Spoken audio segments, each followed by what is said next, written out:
The stars looked different through alien eyes. Kethter pressed his long fingers against the observation window of the research vessel and watched the small blue planet spin slowly in the darkness. For 20 years he had been studying the third world of this yellow star system. Creatures there fascinated him, even though his reports always said the same thing. They were smart enough to build tools and cities, but too weak to matter in the grand scale of the galaxy. The beings on that world called themselves humans. They lived on a planet they named Earth. Kethter had watched them fight endless wars, struggle against natural disasters, and somehow survive in conditions that would kill most known species. Their world had crushing gravity, violent weather, and dangerous animals, yet they kept building, kept growing, kept reaching toward the stars. His commander, Admiral Vexhorn, had little patience for Kethter's fascination with the primitive species. The Admiral commanded 12 warships, each one capable of destroying entire cities. He had brought dozens of alien worlds into the Zephorian collective through shows of force. Some species joined willingly after seeing the power of Zephorian technology. Others required more convincing. They are nothing special, Vexhorn had said during their last meeting. Their technology is crude. Their ships are slow. They've never traveled beyond their own star system. When we make contact, they will submit like all the others. Kethter was not so sure. He had spent years watching human behavior, studying their responses to threats and challenges. Other species in the galaxy had evolved on comfortable worlds with mild climates and abundant resources. When faced with conflict, they usually chose surrender over destruction. Humans seemed different. They had a saying that Kethter found disturbing: "Give me liberty or give me death." The first human ship appeared at the edge of Zephorian space. On a Tuesday morning, though, the aliens did not use human time measurements. The vessel was larger than expected, with thick metal plating and strange angular designs. It moved slowly but steadily toward their position, broadcasting signals on multiple frequencies. Captain Jake Morrison stood on the bridge of the human exploration vessel New Horizon and tried to stay calm. This was the moment humanity had dreamed of for centuries: first contact with alien life. His crew of 200 had trained for years for this mission, but nothing could truly prepare them for the reality of meeting another intelligent species. "Captain, we're receiving multiple transmissions," reported Lieutenant Lisa Parker from the communications station. Her voice was steady, but Morrison could see the excitement in her eyes. "The signals are complex, definitely artificial. Someone is trying to talk to us." Chief Engineer Pete Collins worked frantically at his station, running the alien signals through every decryption program they had. "The mathematics are beautiful, Captain. Whoever built these transmissions understands physics at least as well as we do, maybe better." Dr. Amy Watson, the mission scientist specializing in alien life, recorded everything. Her equipment monitored the approaching alien vessels, measuring their size, speed, and energy output. What she saw worried her. "Captain, those ships are big. Really big. And they're moving into attack formation." Morrison nodded grimly. "Shh." The human ship carried weapons, but they were designed for defense against space debris and potential threats, not for war against superior alien technology. If these aliens wanted to fight, New Horizon might not survive. Admiral Vexhorn watched the human vessel approach and felt the familiar thrill of first contact. Soon, another species would join the collective, either willingly or by force. His ships surrounded the human vessel in a standard intimidation pattern. The aliens had done this dance many times before. The translation took several hours. But eventually both sides could communicate in basic terms. The first exchange was polite. Humans introduced themselves as explorers from Earth, seeking peaceful contact with other intelligent life. They offered to share scientific knowledge and cultural information.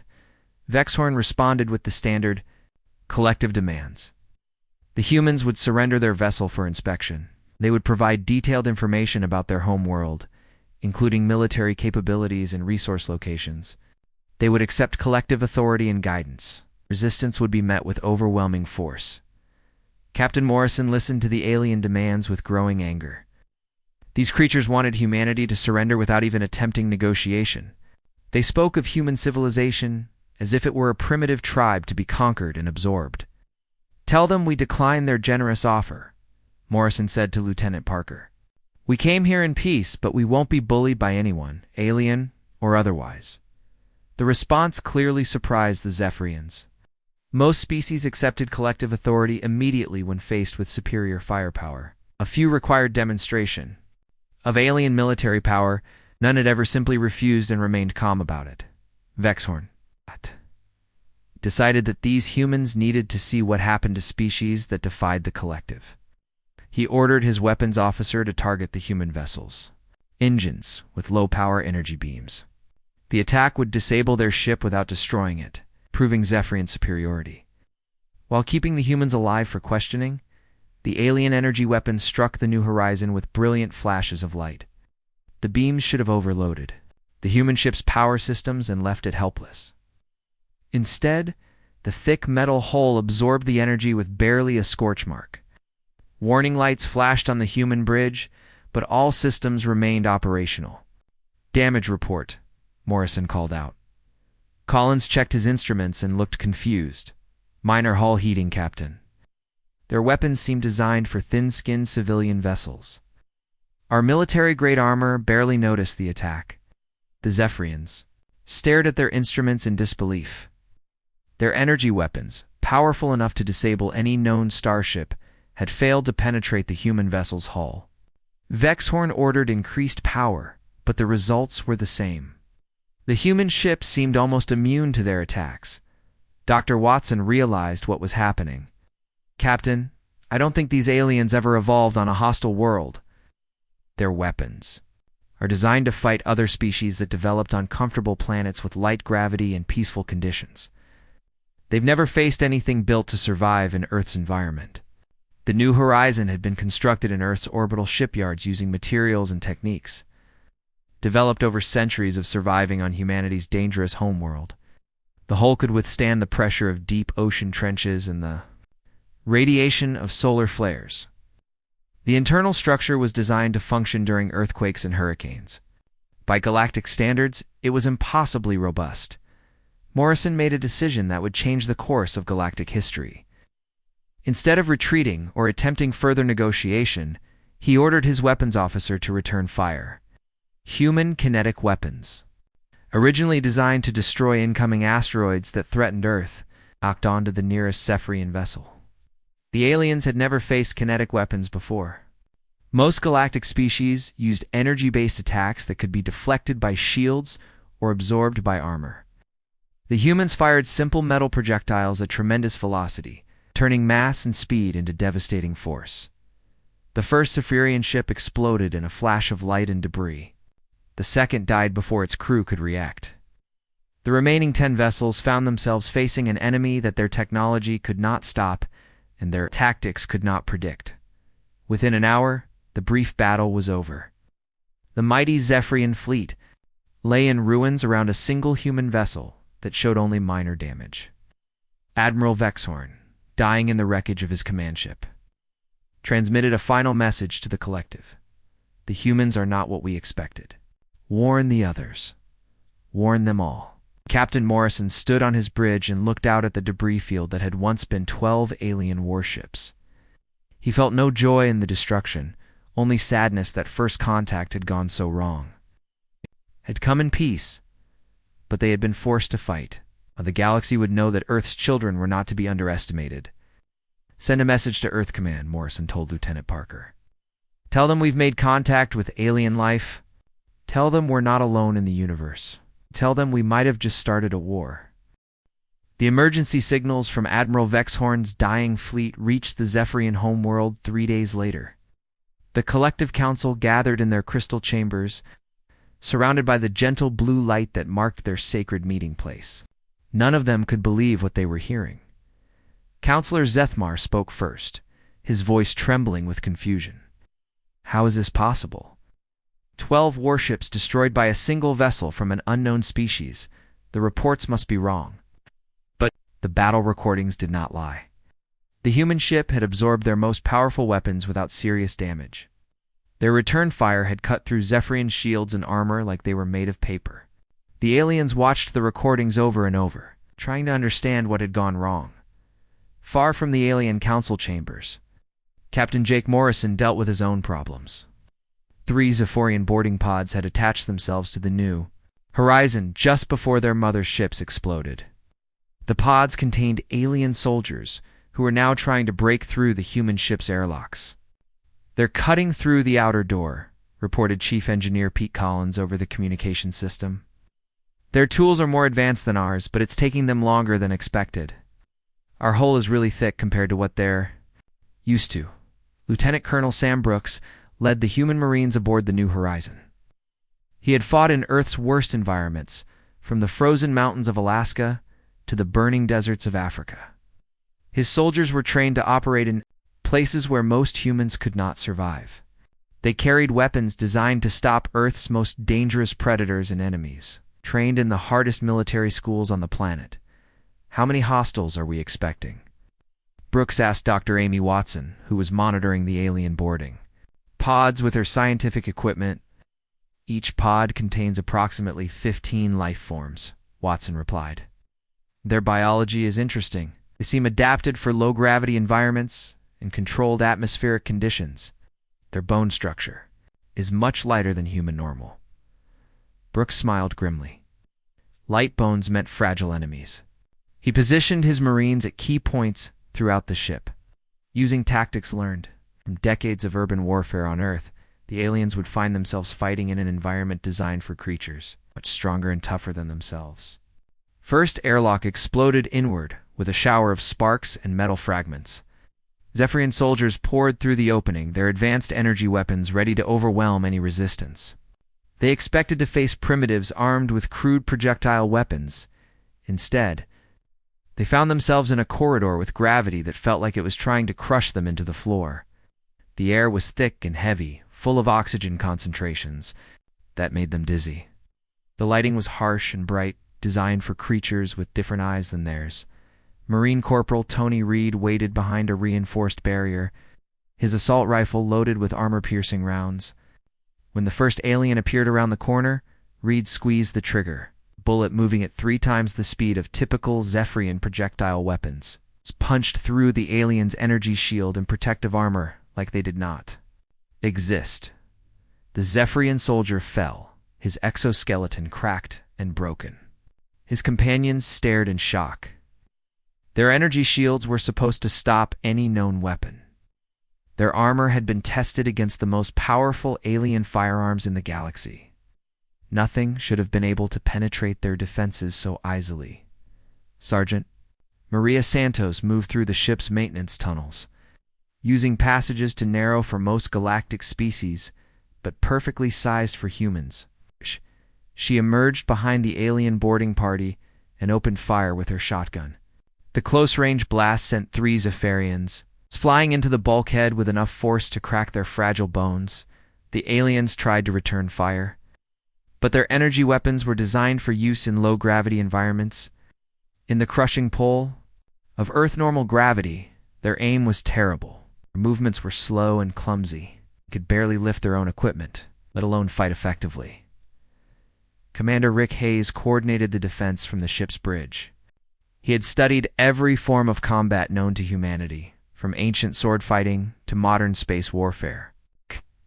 His tactical computer showed him the locations of all boarding parties, allowing him to direct his forces with deadly precision. Team 3, they're trying to reach the engine room through Corridor 7, Hayes spoke into his headset. Team 5, cut them off at Junction 12.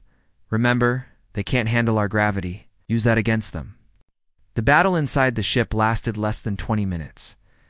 When it was over, 45 Zephyrian soldiers lay dead or unconscious throughout the New Horizon. The human Marines had suffered only minor injuries, mostly from aliens who fell on them when the gravity became too much to bear. Dr. Watson examined the captured aliens with fascination. "Captain, these beings are remarkable in their own way.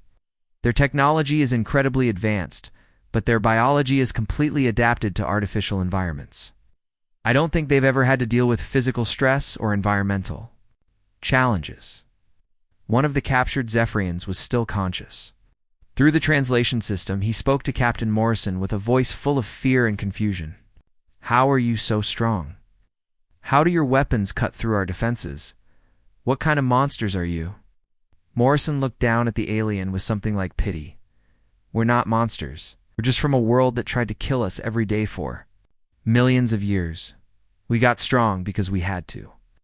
The alien's eyes widened as the translation system processed Morrison's words. Your world tried to kill you?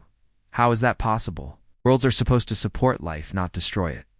Dr. Watson knelt beside the injured Zephyrian. Tell me about your home world. What is it like? The alien's voice grew dreamy as he described his planet. Gentle breezes, constant temperatures, no dangerous weather, no predators, abundant food, and light gravity that made movement effortless. It sounded like paradise to human ears. We have never known hunger, the alien continued. We have never faced natural disasters. Our ancestors eliminated all dangerous life forms from our world millions of years ago. We built a perfect society. In a perfect environment, Morrison and his crew exchanged glances. No wonder these aliens were so fragile. They had never been tested by hardship. They had never needed to become strong or clever or ruthless to survive. Their advanced technology had given them power, not the will to use it effectively.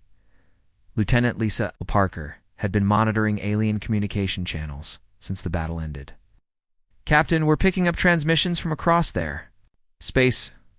Word of what happened here is spreading fast. Some of the messages sound panicked. The news of the human victory was indeed causing chaos throughout Zephyrian space. Other alien species that served the collective were asking questions. If the mighty Zephyrian fleet could be destroyed by a single unknown vessel, what did that mean for the balance of power in the galaxy? Dr. Watson made detailed recordings of everything she learned about Zephyrian physiology and technology. Their energy shields were powerful, but specialized. Designed to stop the specific types of weapons used by known galactic species. Their armor was lightweight and effective against energy attacks, but useless against kinetic weapons. Most importantly, their entire military doctrine was based on fighting other species that had evolved in comfortable environments. They had never faced an enemy that combined advanced technology with the savage survival instincts of a species that had clawed its way to the top of a hostile world's food chain. The captured Zephyrian asked Dr. Watson about Earth's history. When she described humanity's long struggle against ice ages, volcanic eruptions, predators, diseases, and constant warfare, the alien became quiet for a long time. Your species has survived conditions that would have destroyed us completely, he finally said. No wonder you are so dangerous. You learned to fight before you learned to build spaceships. Captain Morrison stood in his ready room, looking out at the stars and thinking about the future. The New Horizon had won the first battle, but this was just the beginning. Soon, more alien fleets would come. Some might be stronger than the Zephyrians. Some might be smarter, but they would all make the same mistake. They would underestimate the children of Earth. The species that had learned to thrive where everything else died. They would discover too late that humans were not just another galactic civilization. They were something new and terrible. Deathworld survivors with starships. The news traveled faster than light across the galaxy, jumping from one communication relay to another until every major civilization had heard the impossible story. The Zephyrian Collective, one of the 5 most powerful forces in known space, had lost an entire fleet to a single ship from an unknown species called humans, on the crystal world of Vrex Prime. Counselor Threshmack read the reports with growing disbelief. His species, the Vrex Empire, had ruled their sector of space for over 10,000 years. They were warriors by nature, unlike the diplomatic Zephyrians, and they did not believe in impossible defeats. The Zephyrians have grown soft, Threshmack declared to his war council. His scaled hide gleamed under the red light of his homeworld's twin suns.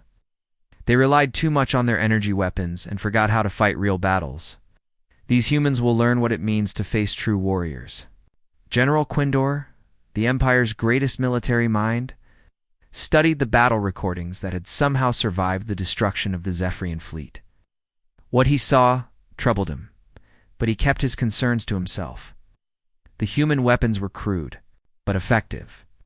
Their ship design was strange but practical. Most disturbing of all, they seemed to know exactly how to fight enemies they had never encountered before. "How many ships shall we take to crush these upstarts?" asked Commander Yexstar, eager for battle and glory. Threshmak smiled, showing rows of sharp teeth that had evolved for tearing flesh. 30 ships should be more than enough. We will show the galaxy that the Vurex Empire does not tolerate threats to galactic order. Meanwhile, on Earth, the mood in Strategic Command was tense but determined. Admiral Kate Johnson stood before a wall of monitors showing star charts and fleet positions. The message from Captain Morrison had arrived 2 weeks ago, and Earth's governments had been in constant emergency sessions ever since. "The alien fleet is definitely heading toward our solar system," reported Colonel Frank Miller, studying the latest intelligence reports. Long-range sensors confirmed 30 large vessels, much bigger than anything Captain Morrison faced. President John Martinez looked tired. The weight of making decisions for all humanity showed on his face. "What are our options, Admiral?" Admiral Kate Johnson had spent her entire career preparing for threats that might come from space, but she had always imagined asteroids or hostile alien invasions in distant futures.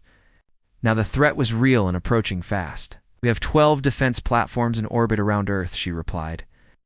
"Each one carries enough firepower to level a continent. We also have Admiral Ben Turner's fleet, 8 ships built to the same standards as the New Horizon, but specifically designed for combat." The president nodded grimly. "And if we lose?" Johnson's expression was hard as steel. "Then humanity makes its last stand here, at home, where we belong." Admiral Ben Turner stood on the bridge of his flagship, the Defender, and watched his small fleet take position near Jupiter's orbit. His ships were new, built in the orbital shipyards using every lesson learned from humanity's harsh history. They carried weapons designed to destroy incoming asteroids, armor that could survive solar flares, and crews trained to fight in the worst conditions imaginable. Dr. Carol White, Earth's leading weapons expert, had worked day and night to upgrade the fleet's offensive capabilities. Her kinetic bombardment systems could hurl metal projectiles at nearly 10% of light speed. Her missile designs incorporated guidance systems that had been tested in Earth's chaotic magnetic field and violent weather patterns. "Admiral, the alien fleet just dropped out of faster-than-light travel," reported Captain Nancy Ford from the communications station. "They're broadcasting on multiple frequencies. The computer is translating now." The alien message was typical of the demands that had conquered dozens of worlds across the galaxy. "Surrender immediately. Submit to Vrex authority. Prepare for inspection and occupation. Resistance would be met with total destruction." Admiral Turner's response was simple and direct. "Tell them they're not welcome in our solar system. Tell them to leave now or face the consequences." Counselor Threshmak laughed. When he received the human reply, these creatures were even more foolish than the Zephyrians had reported. A handful of primitive ships, daring to threaten the mighty Vrex Empire. It would make their destruction quick but spectacular, as a lesson to other species who might consider rebellion. "All ships, attack Formation 7, Threshmak commanded. "Target their largest vessel first. We'll show them the price of defying our empire." The Vrex fleet moved with practiced precision, their weapons charging for what should have been an easy victory. Their plasma cannons were more powerful than Zephyrian energy weapons. Their shields could deflect any known projectile. Their ships were designed by a warrior, culture that had conquered half a galaxy, but they had never fought. Deathworlders, the first exchange of fire, lit up the space around Jupiter with brilliant flashes of light and energy. Vrex plasma cannons struck the human ships with enough power to melt asteroids. The thick armor plating, designed to protect against cosmic radiation and micrometeorite impacts, absorbed the energy and barely showed scorch marks. Human kinetic weapons replied with devastating effect. Metal slugs, accelerated to incredible speeds by magnetic rails, punched through Vrex shields like they were made of paper.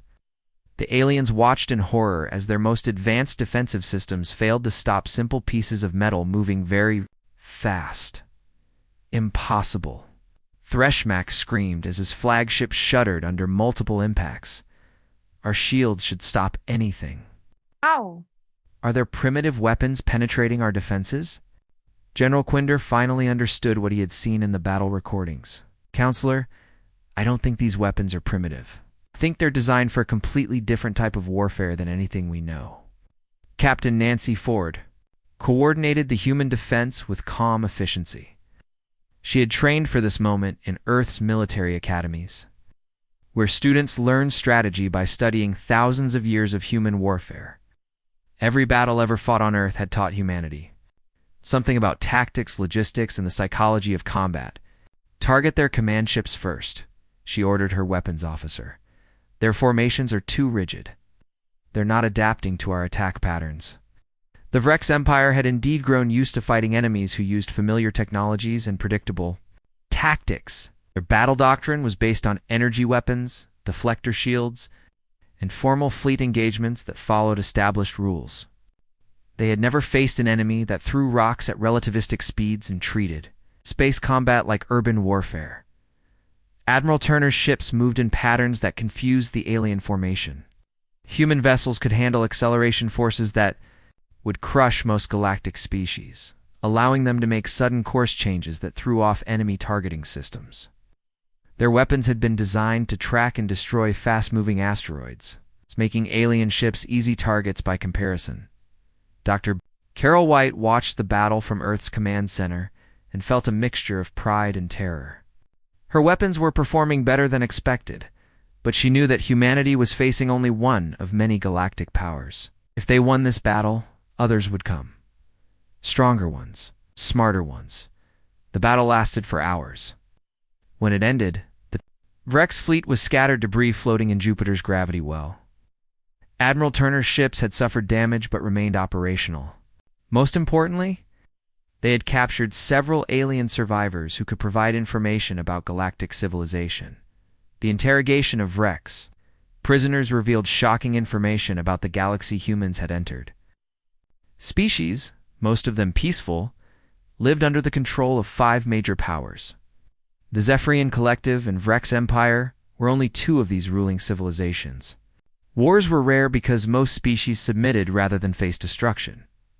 But humans had changed everything. 2 major galactic powers had been defeated in less than a year.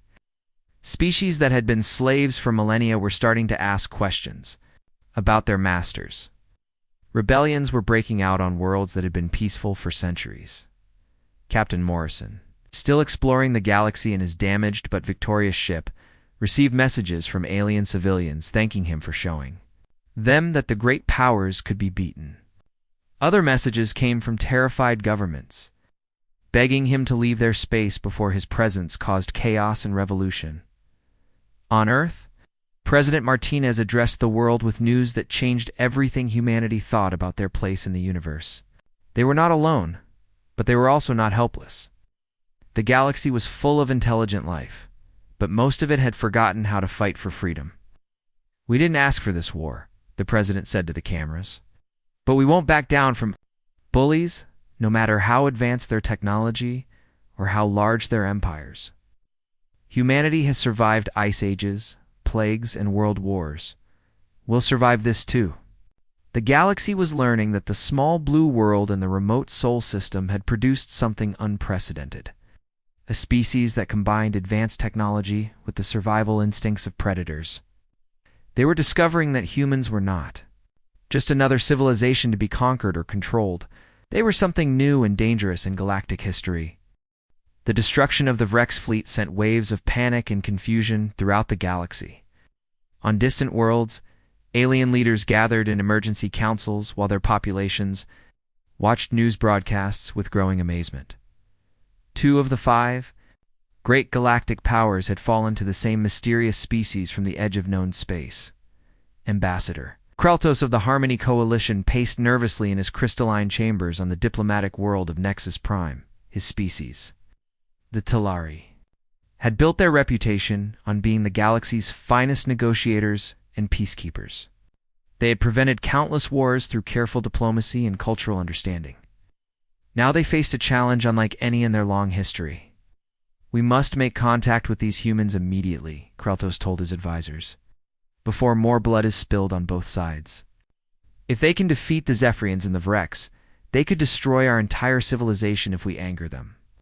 His aide, Secretary Wendell, brought up holographic displays showing human technology analysis. Ambassador, our scientists have studied the battle recordings. Human weapons are incredibly primitive by our standards, but they work in ways we never considered. They use simple physics applied with devastating efficiency. Kreltos nodded thoughtfully. The Talari had always believed that advanced civilizations moved beyond crude physical weapons toward more elegant energy-based solutions.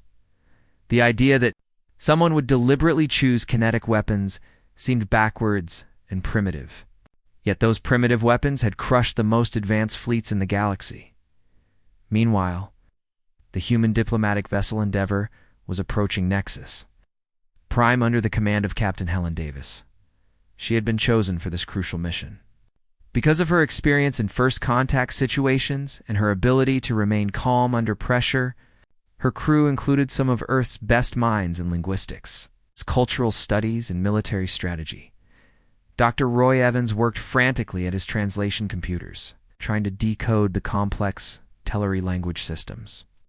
The Telleri used not just words, but also color patterns, musical tones, and mathematical concepts to communicate. It was the most sophisticated language system humans had ever encountered. "Captain, I'm getting coherent messages from the alien station," Dr. Evans reported. "They want to establish formal diplomatic contact. They're offering to meet in what they call neutral ceremonial space under their traditional peace protocols." Dr. Nancy Ford, the mission's cultural specialist, studied every piece of information they had about Telleri society. "Captain, these people seem genuinely peaceful. Their entire civilization is built around avoiding conflict and finding compromise solutions. They've never fought a real war in their recorded history."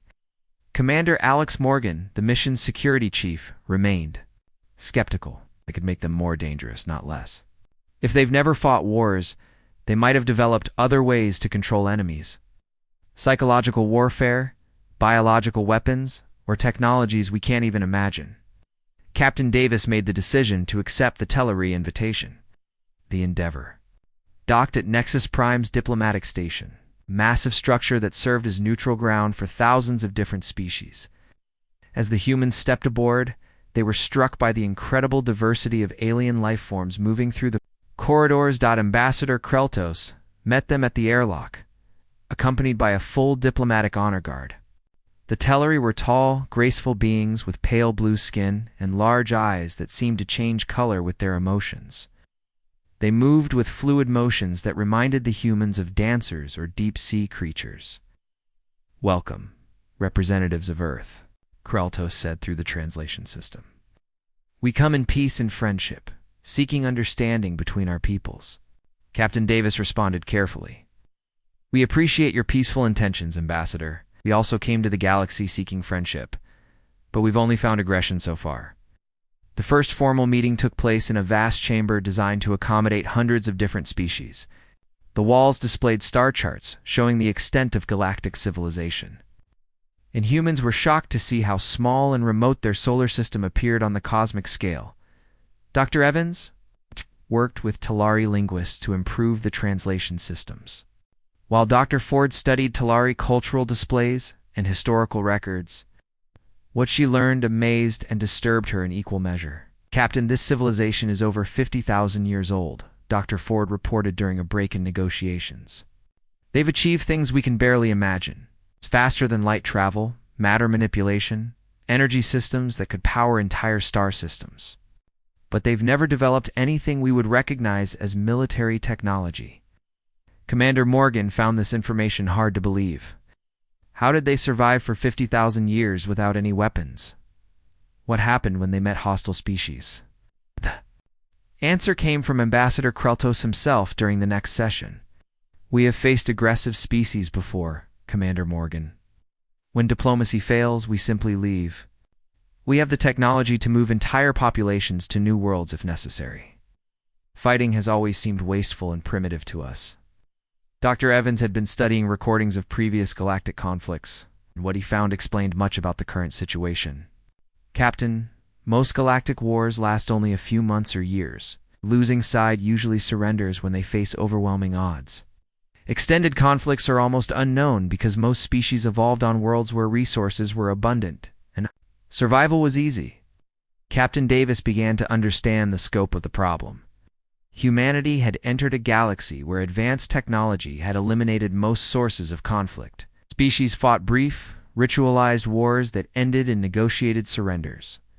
None of them had ever faced an enemy that refused to quit, that kept fighting, even when defeat seemed certain.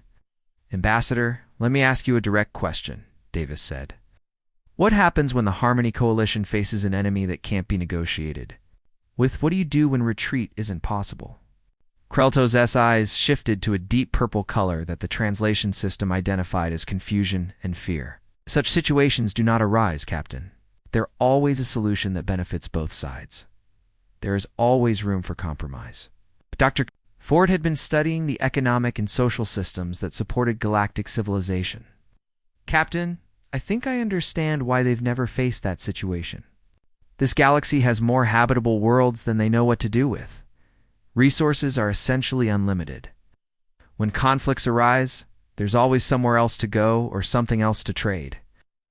But humans came from a world where resources were limited, where survival required constant struggle, where retreat often meant death. Earth had taught humanity that sometimes there was no compromise possible. Some things were worth fighting for, no matter what the cost. The cultural exchange sessions revealed the depth of the gap between human and galactic thinking. When Dr. Ford described Earth's history of wars, famines, natural disasters, and extinction events, the Talari delegates listened with something approaching horror. "Your species has survived conditions that would have destroyed any known civilization," Kreltos said quietly. "How did you avoid extinction? How did you maintain technological progress while fighting constantly for survival?" Dr. Evans tried to explain the concept of innovation driven by necessity, but it didn't translate well into Talari thinking. Their technological advancement had been gradual and peaceful, driven by curiosity rather than need. The idea that war could accelerate scientific progress seemed insane to them. Commander Morgan demonstrated human military equipment for the Talari scientists. Their reaction was fascinating and disturbing. They understood the engineering principles behind human weapons, but they couldn't comprehend why anyone would choose such crude and violent solutions. "Your kinetic weapons are brilliantly simple," admitted Chief Scientist Yelter. "But why not use energy dampening fields? Why not neural disruptors that incapacitate without killing? Why choose destruction over control?" The question revealed the fundamental difference between human and galactic military thinking. Most alien species had developed weapons designed to control enemies, not destroy them. Their wars were about dominance and submission, not survival. And Extinction Captain Davis realized that this difference made humans incredibly dangerous by galactic standards. Every other species fought to achieve specific political or economic goals. Humans fought like their entire civilization's survival depended on winning, because throughout their history it usually had. The final diplomatic session included representatives from dozens of galactic species, all eager to understand the humans who had changed everything. Captain Davis stood before them and tried to explain what Earth had taught humanity about the universe. "We didn't choose to be warriors," she said. "Our world made us strong because weakness meant death. We learned to fight because everything on our planet tried to kill us for millions of years. We're not cruel or evil, but we won't surrender. Our freedom to anyone, no matter how advanced their technology or how large their empire." Ambassador Kreltos asked the question that everyone was thinking. "What do you want from us, Captain Davis?